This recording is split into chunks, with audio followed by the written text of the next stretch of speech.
أما بعد فأعوذ بالله السميع العليم وبوجهه الكريم وسلطانه القديم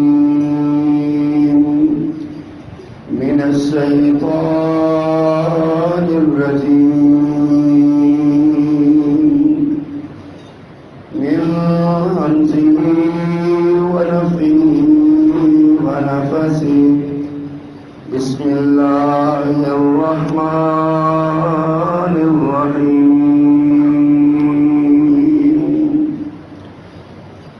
قل إن كان آباؤكم وأبناؤكم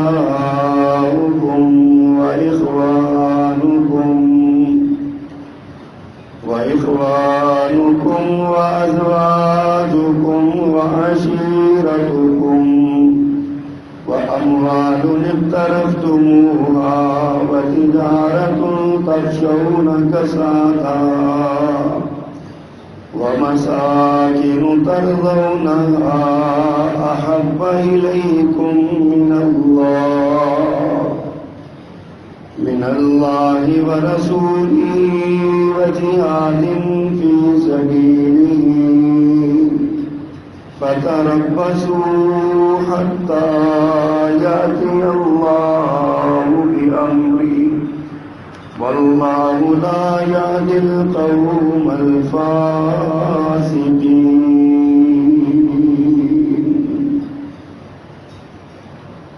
صدق اللہ العظیم. حمد و ثنا اور تعریف و تسبیح کے سارے کلمات اللہ جل جلالہ کے پاس، اور درود و سلام امام الرسل خطیب الانبیاء سید ولد آدم رسول محتشم نبی معظم امام الہدیٰ رسول خدا جناب محمد رسول اللہ صلی اللہ علیہ وآلہ وصحبہ وسلم کی ذات گرامی کے لیے مختصر کلمات حمد و ثنا کے بعد گزشتہ دو خطبات جمعہ میں تلاوت کی گئی سورۃ التوبہ کی اس آیت کے تناظر میں ان لوگوں کا ذکر جمیل ہو رہا ہے جن سے اللہ محبت کرتا ہے. ایک دعویٰ ہوتا ہے کہ میں اللہ سے محبت کرتا ہوں. بہت بڑی سعادت اور فضیلت کی بات ہے. ہمارے دل میں اگر اللہ کی محبت آ جائے اور اس کا اظہار ہم کریں بہت عظمت کی بات ہے. لیکن ایک یہ ہے کہ خود اللہ اعلان کرے کہ میں اس سے محبت کرتا ہوں. اس کی عظمت اور رفعت اور ایسے شخص کی شان اور مقام کا کوئی ثانی نہیں ہے. اللہ جس کے بارے میں خود اعلان کر دے کہ میں اس سے محبت کرتا ہوں. ان لوگوں کا ذکر کیا تھا کہ جو اللہ کے رسول صلی اللہ علیہ وسلم کی اطاعت کرتے ہیں اللہ ان سے اپنی محبت کا اعلان کرتا ہے. اللہ نے فرمایا قل ان کنتم تحبون اللہ فاتبعونی یحببکم اللہ. اے پیغمبر یہ اعلان کر دیجیے اگر تم اللہ سے محبت کرتے ہو تو میری پیروی کرو. اس سے اللہ تمہیں اپنا محبوب بنا لے گا. اللہ تمہاری محبت کا اعلان کرے گا. پھر ان اللہ یحب التوابین، اللہ توبہ کرنے والوں کو بھی پسند کرتا ہے. وَيُحِبُّ الْمُتَطَہِّرِينَ، اور پاک رہنے والوں کو بھی پسند کرتا ہے. ان تین قسم کے لوگوں کا ذکر گزشتہ خطبہ جمعہ میں کیا تھا. اسی طرح کے کچھ خوش نصیب ہیں جن کا ذکر آج کے اس خطبے میں مقصود ہے. ان میں سے پہلا وہ شخص ہے جو اللہ کی ذات پر توکل کرتا ہے. اللہ سبحانہ و تعالیٰ فرماتے ہیں ان اللہ یحب المتوکلین. بلا شبہ اللہ توکل کرنے والوں کو پسند کرتا ہے. جو اللہ کی ذات پر توکل کرتے ہیں نا، اللہ ان کو پسند کرتا ہے، اللہ ان کو محبوب رکھتا ہے. توکل کا مطلب کیا ہے؟ کہ بندہ اپنے تمام قسم کے معاملات میں اللہ کو اپنا کارساز اور اپنا وکیل بنا لے. جو بھی کام کرے اللہ کی ذات پر بھروسہ کرتے ہوئے کرے، اپنے آپ کو 100% اللہ کی اطاعت میں دے دے. جہاں اللہ نے بیٹھنے کا حکم دیا ہے وہاں بے دھڑک ہو کے بیٹھ جائے. جہاں اللہ نے کھڑے ہونے کا حکم دیا ہے وہاں بے فکر ہو کے کھڑا ہو جائے. جس کام کے کرنے کا اللہ نے حکم دیا ہے دنیا و مافیا کے نقصان سے بے پرواہ ہو کے وہ کام کرے. اور جس سے اللہ نے منع کیا ہے چاہے ساری کائنات منافع میں ملتی ہو، ساری کائنات کو ٹھکرا کے اللہ کے منع کیے وہ رک جائے. اس کا نام ہے توکل. اللہ تعالیٰ کو یہ توکل کرنے والے اتنے پسند ہیں کہ اللہ نے عام اعلان فرما دیا وَمَن يَتَوَكَّلْ عَلَى اللَّهِ فَهُوَ حَسْبُهُ. جو اللہ کی ذات پر توکل کر لے گا وہ یقین رکھے کہ اللہ اس کو کافی ہو جائے گا. دنیا کی ہر مصیبت میں، ابتلا میں، مشکل میں، دنیا کی ہر ضرورت کے پورا کرنے میں اللہ سبحانہ و تعالیٰ اسے کافی ہو جائے گا. یہی وجہ ہے اللہ سبحانہ و تعالیٰ نے اپنے پیغمبر کو اس بات کا حکم دیا فَإِذَا عَزَمْتَ فَتَوَكَّلْ عَلَى اللَّهِ. اے پیغمبر کسی کام کا جب ارادہ کر لو، ارادے سے پہلے باہمی مشورہ کر لو، مشورے کے بعد جب کسی کام کا ارادہ کر لو تو فَتَوَكَّلْ عَلَى اللَّهِ. پھر اس کے نتائج اللہ پہ چھوڑ دو. پھر نتائج کی پرواہ نہ کرو، اللہ کی ذات پر توکل کرتے ہوئے اپنے تمام معاملات کر گزرو جو تم نے مشورہ آپس میں کیا ہے اور پھر ارادہ کیا ہے. پھر اللہ کی ذات پر بھروسہ کرتے ہوئے یہ کام کرو.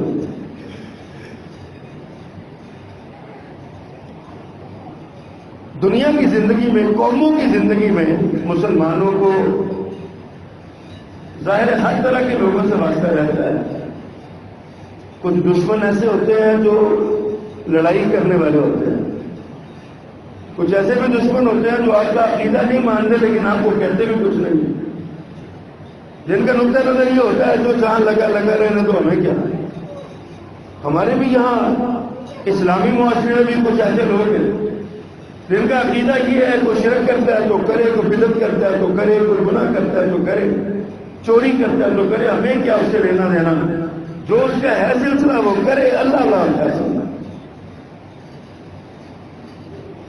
کچھ ایسے دشمن ہوتے ہیں جو لڑائی نہیں کرتے، وہ کہتے ہیں ٹھیک ہے جہاں تم جو اپنا کرو میں اپنا کر رہا ہوں. کچھ دشمن ایسے ہوتے ہیں جو لڑائی کرتے ہیں، جو آپ کے راستے میں رکاوٹ بنتے ہیں، جو آپ کے دین کو دنیا پر غالب نہیں آنے دینا چاہتے، بلکہ وہ آپ کے دین کے مقابلے میں اپنا خود ساختہ انسان کا بنایا ہوا جو دین ہے، جو عزم ہے، اس کو نافذ کرنا چاہتے ہیں. ایسے لوگوں سے لڑائی ہوتی ہے، اور جب لڑائی ہوتی ہے تو اللہ نے اس پر ایک ہمیں مشورہ دیا ہے. اللہ کا مشورہ حکم ہوتا ہے، اللہ نے حکم دیا. اللہ کا حکم کیا ہے؟ فَمَا فَإِن جَنَحُوا لِلسَّلْمِ فَجْنَحْ لَهَا. اگر دشمن تم سے صلح کی خواہش کریں، اگر ان کا یہ ارادہ، وہ پیغام بھیجے صلح کا. مومن لڑائی کے دوران صلح کا پیغام نہیں بھیجتا، کمزوری کا اظہار ہوتا ہے. اگر دشمن پیغام بھیجے تو فَإِن جَنَحُوا لِلسَّلْمِ فَجْنَحْ لَهَا، تو ان کی بات مان لو، صلح کرو.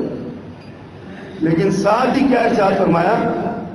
اگر ایسا کرو فَتَوَكَّلْ عَلَى اللَّهِ. صلح کرو لیکن اللہ کی ذات پر توکل کرتے ہوئے کرنا. یہ نہ سمجھنا کہ ہماری طاقت سے مرغوب ہو گیا ہے، یہ نہ سمجھنا کہ ہماری افرادی قوت سے مرغوب ہو گیا ہے. یہ نہ سمجھنا کہ ہماری لڑائی کی مہارت سے مرغوب ہو کے انہوں نے صلح کی ہے، بلکہ یہ تمہارے دل میں آئے کہ یہ جو صلح ہوئی ہے یہ اللہ نے ہمارا رعب ان کے دل میں ڈالا ہے، اس کا نام توکل ہے۔ فرمایا دشمن صلح کی خواہش کرے تو کر لو، وتوکل علی اللہ، لیکن اللہ کی ذات پر توکل کرنا، بھروسہ اللہ کی ذات پر کرنا۔ اللہ اکبر۔ نبی مکرم صلی اللہ علیہ وسلم کے سفر ہجرت یہ توکل کی مثال ہے بہت بڑی۔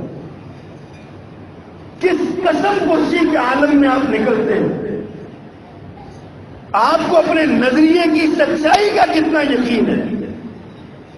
آپ نکلتے ہیں غار ثور میں پہنچتے ہیں، وہاں پہ جا کے آپ چھپ جاتے ہیں، دشمن پیچھا کرتا ہے،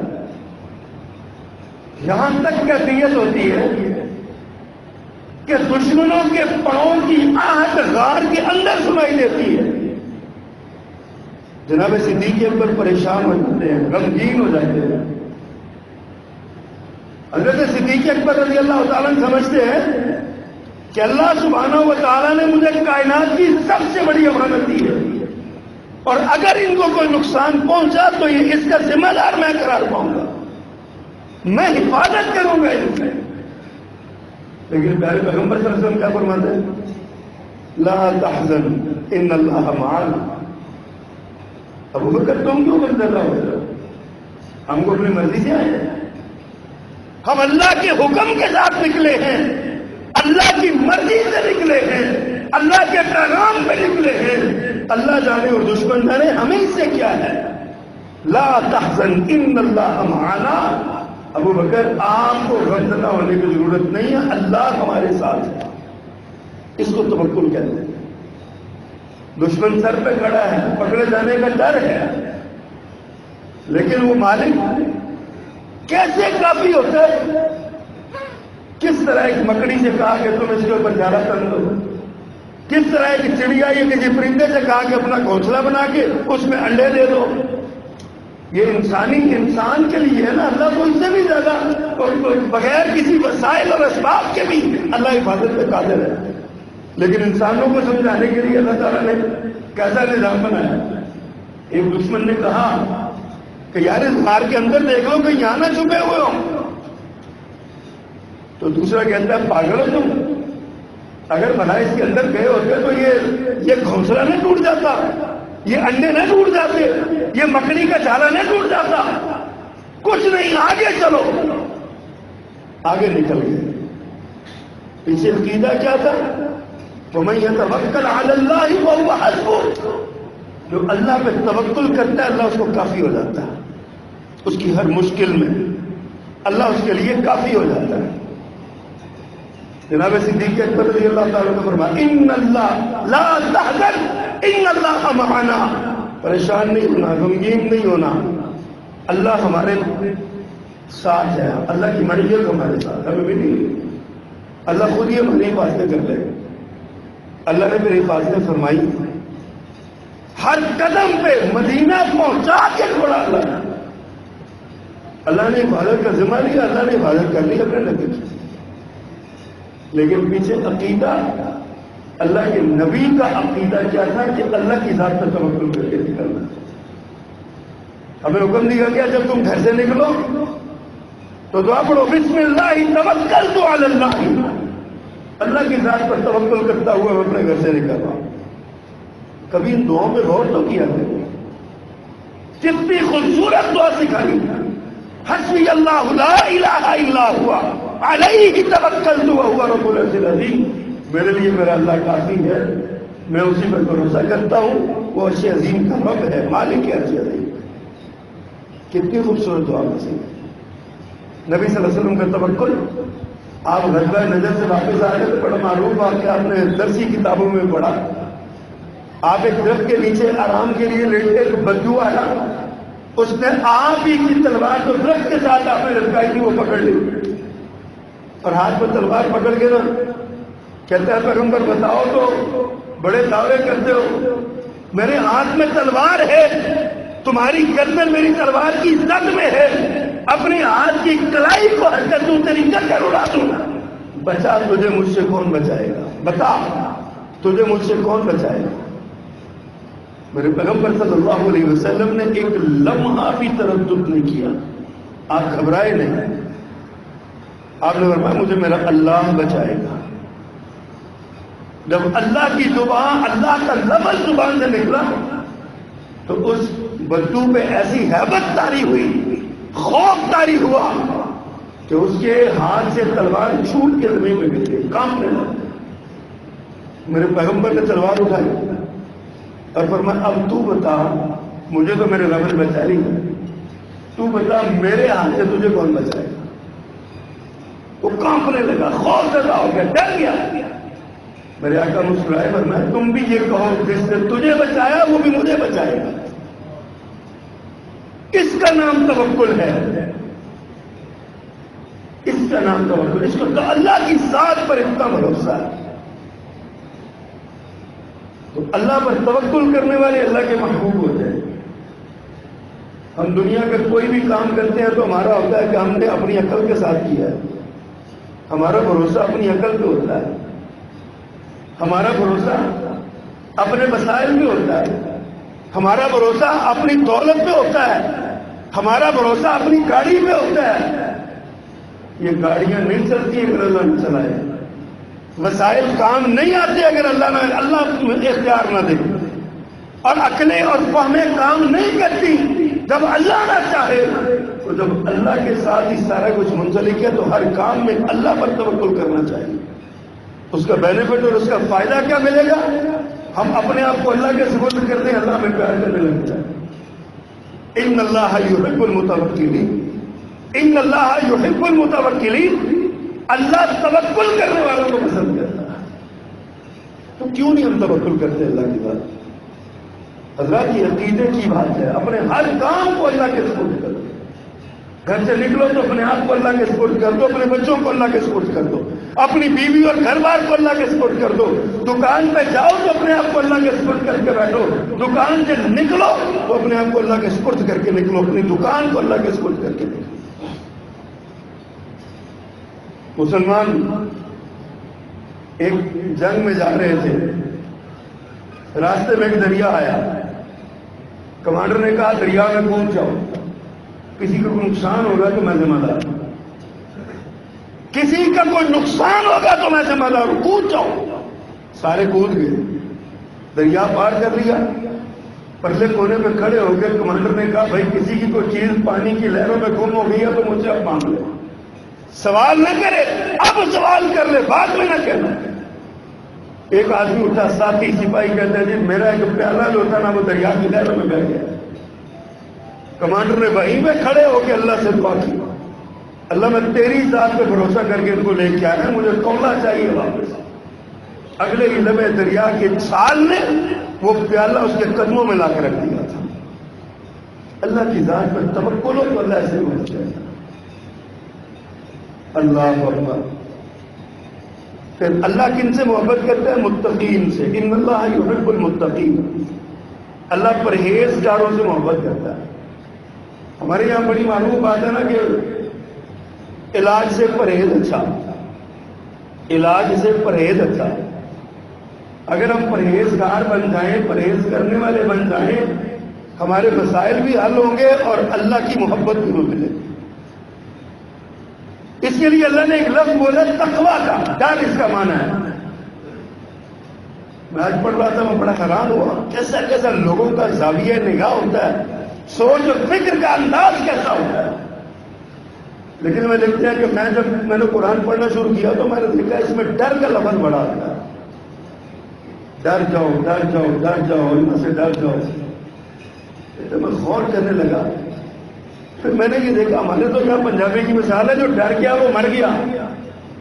وہ کہتے ہیں قرآن کی تعلیمات میں یہ بات ہے، جو ڈر گیا وہ بچ گیا۔ سارے مسئلے حل ہو گئے اس سے جو ڈر گیا، سارے معاملات حل ہو گئے جو ڈر گیا اللہ سے۔ کہتے میں نے اپنے استاد سے پوچھا، استاد محترم اس کا مطلب کیا ہے؟ ڈرنے کا مطلب کیا؟ کیسا ڈرنا ہے، کیسا ڈرنا ہے؟ اس استاد جس کا احترام ہوتا ہے نا، بڑے بڑے دانا استاد ہوتے ہیں نا، استاد نے الٹا سوال اس شاگرد سے کیا، یہ بتاؤ مجھ سے ڈرتے ہو؟ کہا جی ڈرتا ہوں۔ کس بات سے ڈرتے ہو؟ کہا میرے دل میں آپ کی اتنی عزت اور اتنا احترام ہے، میں کس بات سے ڈرتا ہوں کہ کہیں آپ میری کسی حرکت کی وجہ سے ناراض نہ ہو جائیں۔ احترام کا ڈر ہے میرے دل میں آپ کا۔ استاد محترم نے فرمایا اللہ بھی یہی چاہتا ہے، میرا اتنا احترام کرو تو میں میری ناراضگی کا ڈر لگا، اور جو میری ناراضگی کے سے ڈر گیا، میری ناراضگی کا ڈر اس نے اپنے دل میں رکھ لیا نا، وہ بچ گیا، وہ جہنم سے بھی بچ گیا، مشکلات سے بھی بچ گیا۔ فرمایا وَمَن يَتَّقِ اللَّهَ يَجْعَل لَّهُ مَخْرَجًا وَيَرْزُقْهُ مِنْ حَيْثُ لَا يَحْتَسِبُ۔ جو اللہ سے ڈر گیا، اللہ تعالیٰ اس کے لیے راستے کھول دے گا، اور جب وہاں سے رزق ملے گا جہاں سے اس کو گمان میں ملے گا۔ کیسے کیسے عجیب و غریب واقعات، مشکلات سے، مسائل سے نجات کی ضمانت رکھا۔ ہماری دنیا کا فائدہ ہے، ہمیں مشکلات سے نجات مل جائے، اللہ کا تقویٰ ہو، سود کا لین دین کرنے سے پہلے اللہ سے ڈر جائے، کسی کا حق مارنے سے پہلے اللہ سے ڈر جائے، کسی سے زیادتی کرنے سے پہلے اللہ سے ڈر جائے، کوئی گناہ کرنے سے پہلے اللہ کا ڈر دل میں آ جائے۔ اللہ کا خوف آ گیا نا دل میں، بندہ ڈر گیا۔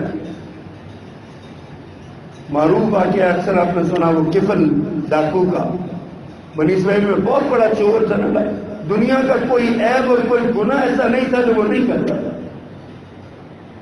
ایک عورت اس کے پاس آئی، کہتی ہے مجھے کوئی مدد کرو، بھوک سے مر گئی ہوں۔ دعا کیا کہ اللہ بھوک کے، فقر کے عذاب سے اللہ محفوظ فرمائے، ہر ایک کو اللہ بچا کر۔ اس نے کہا بی بی میں تو سوداگر ہوں، مجھے یہ واسطے دینے کی ضرورت نہیں ہے، مجھے بتاؤ میں تمہیں پیسے دیتا ہوں، بدلے میں تم مجھے کیا دو؟ اس نے کہا میرے پاس دینے کے لیے کچھ نہیں، میرے پاس دینے کے لیے تجھے کچھ ہوتا تو میں اپنے گھر میں نہ رہ جاتی، تیرے پاس تو اس لیے آئی ہوں، میرے پاس ہے کچھ نہیں۔ اس نے کہا تیرے پاس تیرا جسم ہے، مجھے اپنا جسم بھیج دو، اپنا جسم میرے حوالے کر دو۔ وہ بھوک اور غربت کی ماری ہوئی بیچاری اس پر مجبور ہو گئی۔ رات ہوئی، جب وہ اس کے پاس رات گزارنے آئی تو اس کا جسم تھر تھر تھر تھر کانپ رہا تھا، خوف کے ساتھ، ڈر کے ساتھ۔ کہتا بی بی تمہیں کسی نے آتے ہوئے دیکھ لیا؟ کہا نہیں۔ کہا پھر تمہیں کس بات کا ڈر لگا ہوا، دھڑکا لگا ہوا ہے، دروازے بند ہے، رات کی تاریکی ہے، ہم دونوں ہیں، تیسرا بندہ کوئی نہیں۔ اس نے کہا تیسرا میرا اللہ ہے جو ہر جگہ پہ موجود ہے، مجھے اس کا ڈر آتا ہے، تھوڑے سے پیسوں کے لیے اتنا بڑا گناہ کرنے جا رہے ہیں۔ وہ دل سے بات نکلی، اس کے دل پہ ٹھا کر کے جا رہے ہیں، تڑپ اٹھا۔ کہتا بی بی تجھے اللہ کا اتنا ڈر ہے، ایک گناہ اور ابھی تو نے وہ کیا نہیں ہے، ایک گناہ جو ابھی تو نے کیا نہیں ہے، اس نے تیرا یہ حال کر دیا، میری تو زندگی ساری گناہوں سے اتری گئی، میرا کیا بنے گا؟ بس ڈر گیا نا، دل ڈر گیا۔ پیسے نکال کے اس کے ہاتھ پہ رکھے اور روتے ہوئے کہنے لگا میری بہن جا چلی جا، اگر ہو سکے تو اللہ سے میرے لیے دعا کر دے۔ اللہ سے کہنا یا اللہ وہ تیرا بندہ تھا، گناہ گار تھا، آج وہ تیرے ڈر سے اس گناہ سے بھاگ آیا تو اس کو معاف کر۔ وہ پیسے لے کے چلی گئی، اس نے دعا کی، اس نے مصلی میں چلی گیا، پتہ نہیں اللہ سے کیا باتیں کی۔ یہی میں کہا کرتا ہوں، کبھی کبھی اللہ سے نا ایسی باتیں کیا گیا، ایسی باتیں لفظ آپ کی زبان سے نکلے خدا کے عرش کو ٹکراتا ہے۔ کبھی اللہ کے ساتھ ایسی بے تکلفی کے ساتھ باتیں کیا جائے۔ اس نے اللہ سے باتیں کی، رونے لگا، روتا روتا وہیں پہ اس کو موت آ گئی، مر گیا۔ تقویٰ نہ تقویٰ، بچ گیا، جو ڈر گیا وہ بچ گیا۔ اگلے دن لوگوں کو پتا چلا کیبل ڈاکو مر گیا، کیبل چور مر گیا، کیبل اچکا مر گیا، کیبل زانی مر گیا، کیبل بدماش مر گیا، بدکار مر گیا، بد کردار مر گیا۔ کیا کچھ لوگوں نے نہیں کہا۔ لوگوں نے کہا چلو اس کے دروازے پہ چلتے ہیں، جا کے دیکھتے ہیں، اس کی شکل بگڑ گئی ہوگی اتنے گناہ اس نے کی۔ لیکن دروازے پہ آئے تو منظر ہی کچھ اور تھا. اللہ نے دروازے پہ لکھوا دیا تھا قد غفر اللہ الکفل. کفل کے بارے میں کوئی بات نہ کرنا، اللہ نے اس کو معاف کر دیا. جو ڈر گیا وہ بچ گیا، جو ڈر گیا وہ اللہ کا پیارا بن گیا. ان اللہ یحب المتقین، اللہ ڈرنے والوں کو پسند کرتا ہے. اور یہ ڈرنے والے کون ہیں؟ اللہ تعالیٰ نے قرآن مجید کے بالکل آغاز میں ان کی 6 بنیادی اور موٹی موٹی خصوصیات بیان کی ہیں. سورۃ بقرہ کا آغاز ہوتا ہے ذالک الکتاب لا ریب فیہ ھدی للمتقین. یہ کتاب ہے، اس میں کوئی شک نہیں ہے، یہ ہدایت ہے متقین کے لیے. متقین کون ہیں؟ آگے اللہ نے 6 صفتیں بیان کی ہیں. نمبر 1، ایمان بالغیب رکھنے والے. اللہ کو دیکھا نہیں ہے لیکن مان لیتے ہیں. اللہ کی قدرتوں کو دیکھ کے اللہ کو مان لیا، دیکھا نہیں ہے. جنت کو نہیں دیکھا، جہنم کو نہیں دیکھا، فرشتوں کو نہیں دیکھا، کتاب کے نازل ہوتے ہوئے کو نہیں دیکھا، لیکن سب کو مان لیا. ایمان بالغیب. جن کا ایمان بالغیب ہوتا ہے نا وہ متقی ہوتا ہے. دوسری بات فرمائی اقامت صلاۃ، نماز پڑھنے والے. تو نماز ہی نہیں پڑھتا اس کا ایمان ہی نہیں ہے. جس کا ایمان نہیں ہو تک متقی کیسے ہوگا؟ اور جو متقی نہیں ہے وہ بچے گا کیسے؟ اللہ ہمیں معاف فرما، اللہ ہمارے حال پر رحم فرما. اقامت صلاۃ یہ متقین کی نشانی ہے. انفاق فی سبیل اللہ، ينفقون فی سبیل اللہ. اللہ نے جو ينفقون ومما رزقناهم ينفقون، جو اللہ نے ان کو دیا اس میں سے خرچ کرتے ہیں، انفاق کرنے والے. انفاق فی سبیل اللہ یہ متقین کی صفت ہے. اللہ اکبر. پھر قرآن پر ایمان لاتے ہیں. یؤمنون بما انزل الیک، جو آپ کی طرف اتاری گئی. یہ نہیں آپ کی طرف قرآن اترا جی ہم صرف قرآن مانتے ہیں، حدیث نہیں مانتے. ہم حدیث کا انکار کرتے ہیں. میرے پیغمبر نے فرمایا الا وانی اوتیت القرآن ومثلہ معہ. لوگوں خبردار، مجھ پر قرآن بھی اتارا گیا اور قرآن جیسی ایک اور چیز بھی اتاری گئی، اور وہ حدیث ہے، پیارے پیغمبر کا فرمان.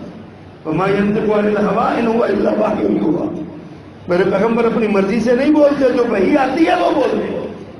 قرآن کہتا ہے نماز پڑھو، ہمیں کیا پتا نماز کیسے پڑھے؟ پورے قرآن میں طریقہ نہیں لکھا ہوا. پورے قرآن میں کہیں ذکر نہیں ہے کیسے نماز پڑھو، کون سی نماز، کتنی رکعت پڑھو، کتنے سجدے ہیں، کتنے رکوع ہیں، کتنے قومیں ہیں، کتنے قیام ہیں، کتنے جلسے ہیں، کتنے تشہد ہیں، کوئی پتہ نہیں. پورے قرآن میں کہیں اگر ہے تو بتائیں. یہ کہاں سے پتہ چلے گا؟ یہ محمد رسول اللہ سے پتہ چلے گا صلی اللہ علیہ وسلم. اس کا معنی ہے جو اللہ نے تم پر اتارا ہے اس پر ایمان ہے. متقی وہ ہے والذین یؤمنون بما انزل الیک، جو آپ پر اتارا گیا اس پر ایمان لاتے ہیں. وما انزل من قبلک، اور اس پر بھی ایمان لاتے ہیں. 5ویں صفت جو تجھ سے پہلے اتارا گیا ہے.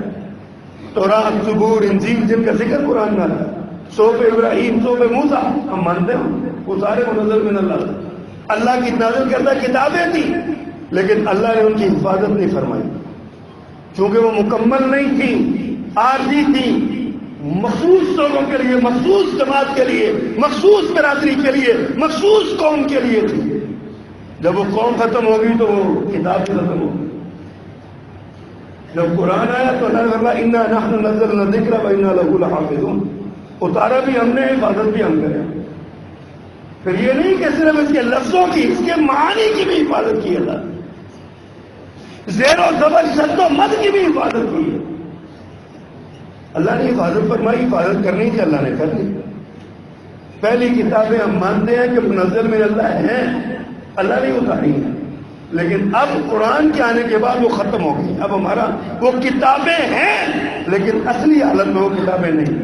ان کے جتنے اچھے احکام تھے وہ قرآن میں جمع ہو گئے ہیں. قرآن نے کنکلوڈ کر دیا گزشتہ تمام انبیاء اور کتب کی تعلیمات کو. قرآن کے اندر سارا کچھ موجود ہے. بات وبالآخرۃ هم یوقنون. چھٹی صفت یہ ہے کہ وہ آخرت پر ایمان لاتے ہیں. متقین. اب سورت بقرہ کھولے، پہلے سے ہمارا سورت بقرہ دوسری آئے تیسری آئے پڑھنے اور اپنے آپ کو اس پر اس کسوٹی پر پرکھ لیں، ترازو کے ایک پلڑے میں یہ آیتیں رکھ لیں اور اگلے پلڑے میں اپنے اعمال کو رکھ لیں، دیکھ لیں اگر یہ اس پر پورا اترتے ہیں تو آپ متقین ہیں، اگر آپ متقین ہیں تو آپ اللہ کے وعدے سارے آپ پر پورے ہو جائیں گے، لیکن اگر اس میں کوئی شک ہے تو پھر اس شک کو دور کیجیے۔ تیسری بات فرمایا الصابرین ان واللہ یحب الصابرین، اللہ صبر کرنے والوں کو پسند کرتا ہے۔ اب صبر کیا ہے؟ اتنی بڑی عبادت ہے صبر، اتنی بڑی عبادت ہے، جو صبر کرتا ہے اللہ کہتا ہے تم نے صبر کیا تو میں تمہارے ساتھ ہوں، میں تمہارے ساتھ ہوں۔ اللہ صبر کرنے والوں کے ساتھ ہوتا ہے، مشکلات میں صبر، آزمائش میں صبر، ابتلا میں صبر، جزا و فجا نہیں ہے، رونا نہیں ہے، چیخنا چلانا نہیں ہے، شکوے شکایتیں نہیں ہیں، اللہ کی ذات پر کوئی شکوہ نہیں ہے۔ اللہ نے جو فیصلے، میرے پیغمبر صلی اللہ علیہ وسلم سب سے بڑے صابر، کائنات میں سب سے بڑے صابر، آپ نے صبر کیا اور کمال کیا۔ آپ کا بیٹا 18 سال یا 18 مہینے یا 17 مہینے اس کی عمر ہے، 1.5 سال کا بچہ اچھا ہو جاتا ہے، توتلی زبان میں باتیں کرتا ہے، پیارا لگتا ہے، کلیجے سے لگائے تو ٹھنڈ ہوتی ہے، اس کی باتیں سن کے سکون ملتا ہے، اور پاس آ کے توتلی زبان میں کیسی اللہ نے آزمائش ڈالی ہے میرے پیغمبر صلی اللہ علیہ وسلم، پیغام ملا کہ بیٹا دنیا سے رخصت ہو رہا ہے، آپ دوڑے دوڑے آئے۔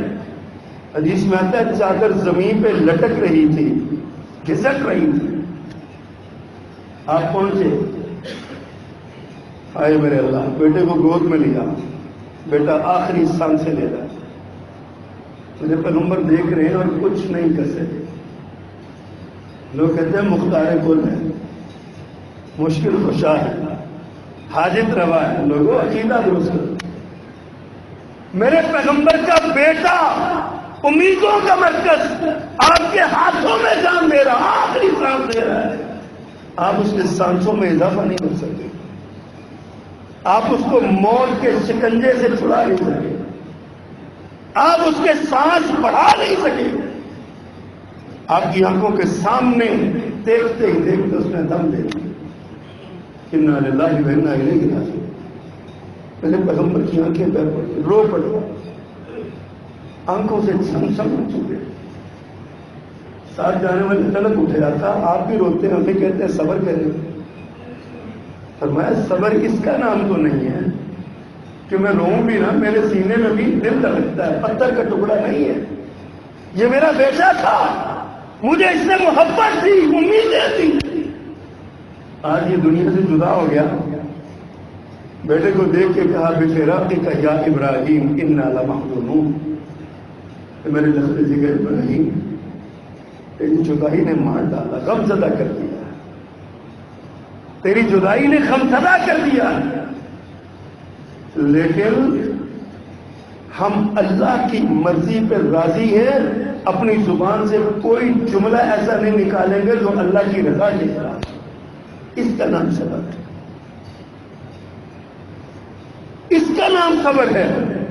پیاروں کی جدائی پہ رونا منع نہیں ہے، لیکن جزا و فضا منع ہے، لیکن اللہ کی شکوے شکایتیں منع ہے، لیکن اللہ کے ساتھ جھگڑا منع ہے، اللہ کی رضا پہ راضی ہونے کا نام صبر ہے۔ حضرت ایوب علیہ السلام، لوگ صبر میں ان کی مثال دیتے ہیں، اور مثال بھی 1 2 3 4 5 نہیں، تفاسیر میں آتا ہے کہ 18 سال بیمار رہے ہیں جناب ایوب علیہ السلام، 18 برس، اور بیماری بھی ایسی کہ نہ قابل بیان، آزمائش تھی نا اللہ کی، آگے سارے چھوڑ گئے، بیویاں بھی چھوڑ گئے، بچے ویسے فوت ہو گئے سارے، مویشی بھی مر گئے، مکان بھی ڈہ گئے، زمینوں کو فصلوں کو آگ لگ گئی، ہر شے برباد ہو گئی، کچھ باقی نہیں بچا۔ آج ہمیں تو 2-4 لاکھ کا نقصان ہو جائے، ہم کہتے ہیں اللہ نمائی لگے اس کا واسطہ، آج ہمیں اللہ میں شکوہ دیکھیے ایوب علیہ السلام پہ کیا کیا مشکل اور مصیبت نہیں آئی، ہر چیز برباد ہو. ایک بیوی رہ گئی. جب آپ نے دیکھا تھا سب چھوڑ کے چلے گئے، اسے بلایا کہ اللہ کی بندی تو کیوں پہ زندگی خراب کرتی ہے، تو بھی جا، تو بھی چلی جا، میں تجھے آزاد کر دے. باقی اپنی مرضی سے چھوڑ گئی ہے، تجھے میں خود ہی سے آزاد کر دے، چلی جا. لیکن وہ بھی تو بڑے خاندان کی بیوی لگتی ہے، کہتی ہے مشکلات میں ساتھیوں کو چھوڑ کے جانا ہمارے خاندان کا نتیجہ ہے، میں کیوں آپ کو چھوڑ کے جاؤں. اللہ سے دعا کیا کہ اللہ ہماری بیویوں کو ایسا جذبہ نصیب کرنا، ہماری بیٹیوں کو، بہنوں کو اللہ یہ جذبہ نصیب فرمائے. کہا میں نے پھر اس سے لیے پھری اپنے سامنے کو. 18 سال بعد کسی نے کہا ایوب اللہ سے دعا ہی مانگ لو، دعا ہی مانگ لو. حضرت ایوب کہتے ہیں 40 برس میں نے اللہ کی نعمتوں سے فائدہ اٹھایا، اتنا سا تو کفارہ ادا ہو جانے دو. لیکن پھر ایک گزرنے والا گزرتا ہوا نا دل پہ چوٹ لگا گیا. کہتا ہے ایوب لگتا ہے تو بڑے ہی گناہ کیتا ہے، یہ لگ پھنسے ہے. یقین جانی ایسے کسی کو نہ کہہ دی جائے. کبھی کبھی اللہ تعالیٰ بغیر وجہ کے بھی اپنے بندوں کو آزما دیتا ہے. جتنا بڑا ایمان ہوتا ہے نا اتنی بڑی آزمائش ہوتی ہے بندے. جتنا بڑا ایمان ہے اتنی بڑی آزمائش ہوتی ہے. کبھی اللہ کسی کا ایمان چیک کرنے کے لیے آزما دیتا ہے، اور ہماری عقلیں اتنی ہوتی نہیں، ہم کہہ دیتے ہیں کوئی نہ کوئی گناہ کیتا ہی والا نا، کوئی نہ کوئی. حضرت یوسف علیہ السلام کا کیا گناہ تھا؟ کیا انہوں نے گناہ کیا تھا؟ حضرت ایوب علیہ السلام نے کوئی گناہ کیا تھا؟ کیا پیارے پیغمبر صلی اللہ علیہ وسلم نے نعوذ باللہ من ذالک معاذ اللہ کوئی گناہ کیا تھا؟ کتنی بڑی آزمائش آئی آپ کو. اس نے جاتے ہوئے کہا کہ بڑا کو لگتا بڑا گناہ کیتا یہ پھنسیا پیا نکلتا نہیں ہے. یہ بات دل پہ جا لگی اور پیسہ کا وقت نکلا. ربی انی مسنی الضر وانت ارحم الراحمین. اللہ بڑی تکلیف پہنچی ہے، معافی دے دے، تو مہربان ہے، رحم کرنے والا. بڑی تکلیف پہنچی. پھر اللہ تعالیٰ نے نوازا ہے. جناب ایوب کے صبر کو دنیا کے لیے مثال بنایا. ان اللہ مع الصابرین، اللہ صبر کرنے والوں کے ساتھ. ان اللہ یحب واللہ یحب الصابرین، اللہ صبر کرنے والوں کو پسند کرتا ہے. مشکلات سے نکلنے کا راستہ ہے اس. بنی اسرائیل کی میں قصہ پڑھ رہا تھا قرآن مجید میں، اللہ تعالیٰ نے ذکر فرمایا. اللہ اکبر. بنی اسرائیل کی نا جو لیڈری ان کو ملی اس کے 2 اسباب تھے. اللہ نے جو ان کو حکم دیا، ایک صبر اور ایک اللہ کی ذات پر یقین. صبر بھی اسی کو آتا ہے جس کو اللہ پر یقین ہوتا ہے، ورنہ رو پیٹ کے بھی صبر ہی کرنا ہوتا ہے.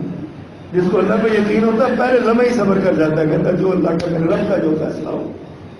سمعنا واطعنا، میں نے مان لیا. قرآن نے ذکر کیا، فرما وجعلنا منہم ائمۃ، ان میں سے ہم نے کچھ کو امام بنایا، یہدون بامرنا، جو ہمارے امر سے، ہمارے حکم سے لوگوں کی رہنمائی کرتے تھے، ہدایت دیتے تھے. لما صبروا وکانوا بآیاتنا یوقنون. فرمایا کہ وہ صبر کرتے تھے اور ہماری آیتوں پر یقین کرتے تھے. یہ 2 کسی بھی قوم کی ترقی کی اساس اور سنگ بنیاد، یہ 2 چیزیں، صبر اور ایک اللہ کی ذات پر یقین. ہمیں اللہ کی ذات پر اتنا یقین ہے، اتنا یقین ہے اللہ کی ذات پر ہمیں کہ ہم کفار کو راضی کرنے کے لیے اپنی مسجدوں کو ڈھاتے ہیں اور شرک کے اڈے بناتے ہیں. ہم پیسے دیتے ہیں مسلمانوں کے پیسوں سے، مومنوں کے پیسوں سے شرک کے مرکز بناتے ہیں. کبھی ہندوؤں کا، کبھی سکھوں کا، کبھی کسی کا، کبھی کسی کا.